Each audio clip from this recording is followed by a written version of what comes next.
नमस्कार दर्शक बंधु ओडिशा फास्ट न्यूज को आपको स्वागत। फेब्रुआरी 19 तारिख मैट्रिक परीक्षा सुपरिचालना समस्त प्रस्तुत होइछि चूड़ांत। तेबे चलंतु आज वीडियो को स्टार्ट करिया। जदि आपण प्रथम थर करी आम चैनल को आछंती तेबे आम चैनल को सब्सक्राइब कर दियंतु सबले खबर वीडियो देखिया पई। फेब्रुआरी 19 तारिख मैट्रिक परीक्षा सुपरिचालना समस्त प्रस्तुति चूड़ांत होइछि। चलित वर्ष ऑनलाइन रे उपलब्ध हेबो एडमिट कार्ड।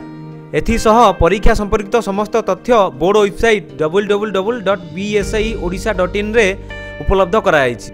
आसंता 6 तारिख समस्त परीक्षार्थी बोर्ड वेबसाइट रु एडमिट कार्ड को अपलोड करि परिबे।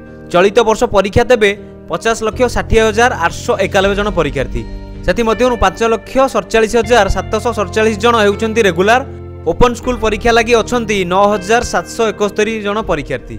सेही भली माध्यम परीक्षा देबे 3,373 जन छात्र छात्री। राज्यर 2,888 सेंटर रे परीक्षा हेबो। 307 नोडाल सेंटर रे परीक्षा प्रश्नपत्र रखिबा लागि व्यवस्था होईछि। सेहीपरि माओ प्रदूषित अंचल रे थिबा 22 स्थान रे स्थानीय पुलिस थाना को नोडाल सेंटर भाबे चयन कराइछि। एथर ओएमआर सीट हटा जाइथिबारु समस्त परीक्षार्थी को उत्तर खाता शिक्षक शिक्षयित्री माने मूल्यांकन करिवे। आसंता 10 तारिख उत्तर खाता नोडाल सेंटर को जीवो। एहा परे प्रश्नपत्र पठा जीवो।